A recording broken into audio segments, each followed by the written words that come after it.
Hai semuanya, Assalamualaikum warahmatullahi wabarakatuh. Shalom, Om Swastiastu, Namo Buddhaya, Salam Kebajikan.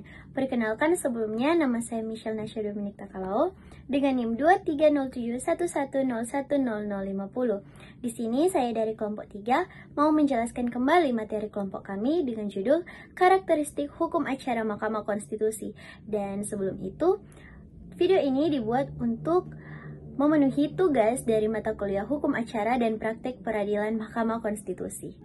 Sebelum kita masuk ke dalam pembahasan materi lebih jauh, kita bahas sekilas mengenai peristilahan dan pengertian Hukum Acara Mahkamah Konstitusi. Mahkamah Konstitusi atau MK berasal dari istilah Constitutional Court, yaitu lembaga peradilan yang dibentuk untuk menjaga kemurnian dan pelaksanaan konstitusi dalam suatu negara. Menurut Jimli Ashidiki pada tahun 2006, Mahkamah Konstitusi adalah penafsir konstitusi yang berfungsi menjaga agar penyelenggaraan negara tetap berjalan sesuai dengan prinsip-prinsip konstitusionalisme.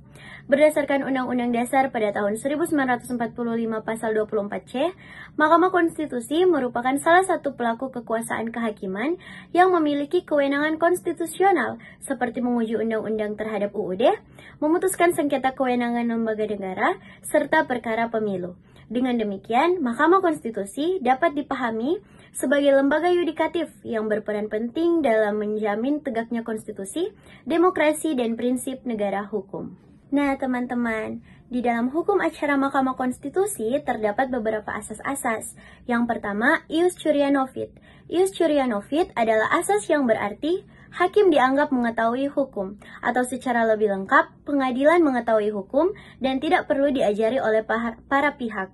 Dengan kata lain, hakim berwenang dan bahkan wajib menerapkan hukum yang tepat, meskipun hukum tersebut tidak disebutkan atau dimohonkan oleh para pihak dalam perkara. Yang kedua, ada asas persidangan terbuka untuk umum. Asas persidangan terbuka untuk umum adalah salah satu asas penting dalam sistem peradilan modern, termasuk di Mahkamah Konstitusi Republik Indonesia atau MKRI. Asas ini menjamin bahwa proses peradilan dapat diawasi oleh publik sehingga berlangsung secara transparan, adil, dan akuntabel. Persidangan terbuka untuk umum berarti setiap orang atau termasuk masyarakat, media, dan pemantau berhak hadir dan menyaksikan jalannya sidang, kecuali jika ditentukan lain oleh hakim untuk alasan tertentu yang terdapat dalam Pasal 13 Undang-Undang Nomor 24 Tahun 2003 tentang Mahkamah Konstitusi. Yang ketiga ada asas independen dan imparsial. Yang pertama, asas independen atau asas independensi. Asas ini berarti bahwa Mahkamah Konstitusi bebas dari campur tangan kekuasaan manapun, baik secara legislatif, eksekutif, maupun pihak lain. Hakim konstitusi harus menjalankan tugasnya secara mandiri, tanpa tekanan atau pengaruh dari luar. Ada beberapa dasar hukum yang terdapat dalam asas independensi. Yang pertama, terdapat dalam Pasal 24 Undang-Undang Dasar 1945 mengenai kekuasaan kehakiman yang merdeka. Dan yang kedua, terdapat dalam Pasal 17 Ayat 1 Undang-Undang Nomor 24 Tahun 2003 tentang Mahkamah Konstitusi yang sebagaimana telah diubah, hakim konstitusi wajib menjaga kemandirian, kejujuran, dan keadilan dalam menjalankan tugasnya. Dan yang kedua, ada asas imparsial atau imparsialitas, berarti bahwa Mahkamah Konstitusi dan para hakimnya harus tidak memihak, bersikap netral terhadap para pihak yang berperkara, dan hanya mempertimbangkan fakta dan hukum yang relevan. Dasar hukumnya terdapat dalam Pasal 5 Undang-Undang Mahkamah Konstitusi yang menyatakan bahwa pemeriksaan perkara dilakukan secara objektif dan imparsial.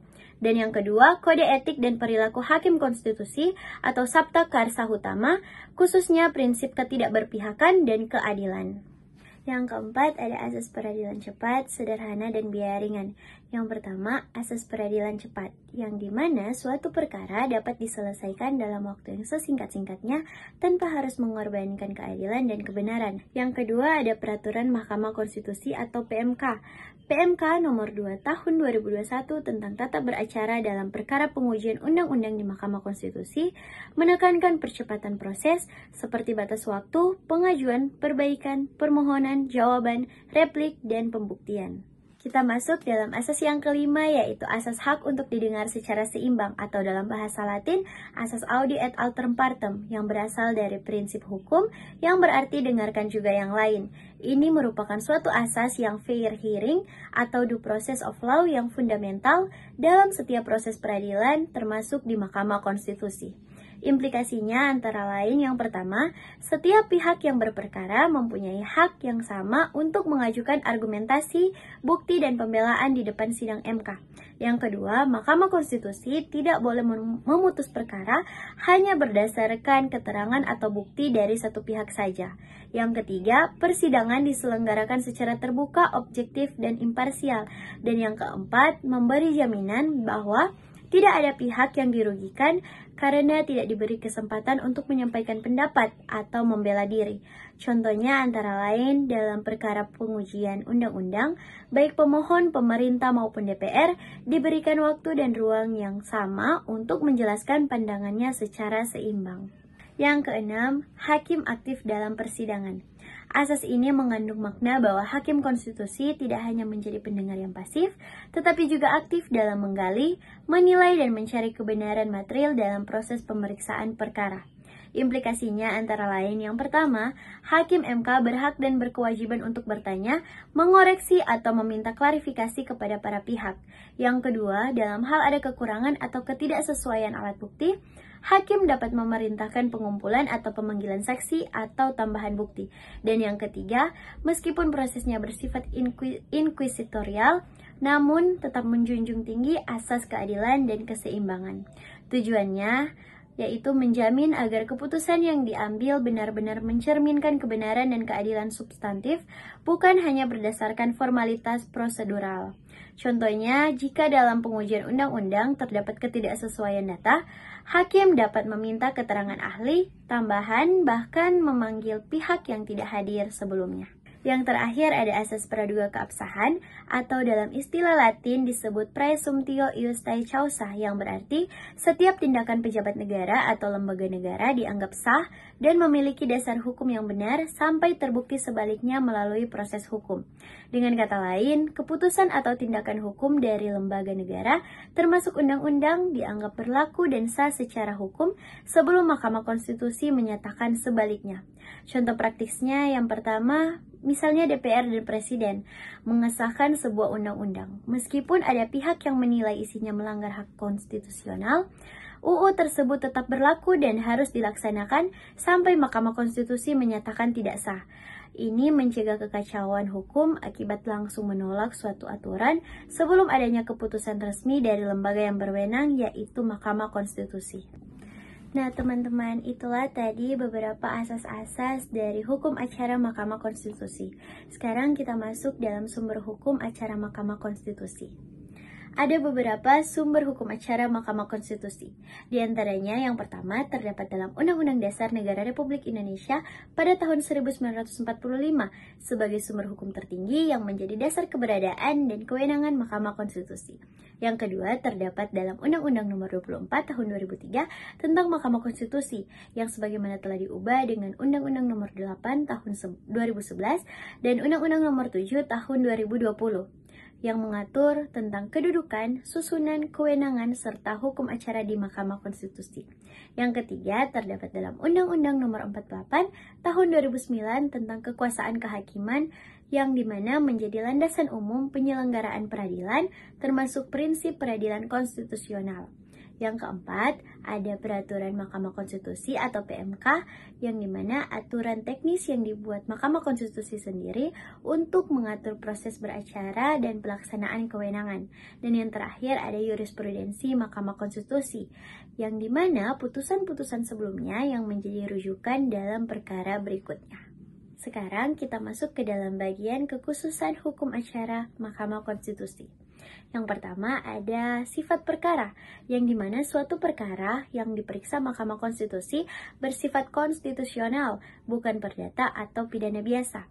Ada pula objek sengketa terkait langsung dengan Undang-Undang Dasar 1945, seperti pengujian undang-undang, sengketa kewenangan lembaga negara, pembubaran partai politik, perselisihan hasil pemilu, dan pendapat DPR terkait impeachment presiden atau wakil presiden.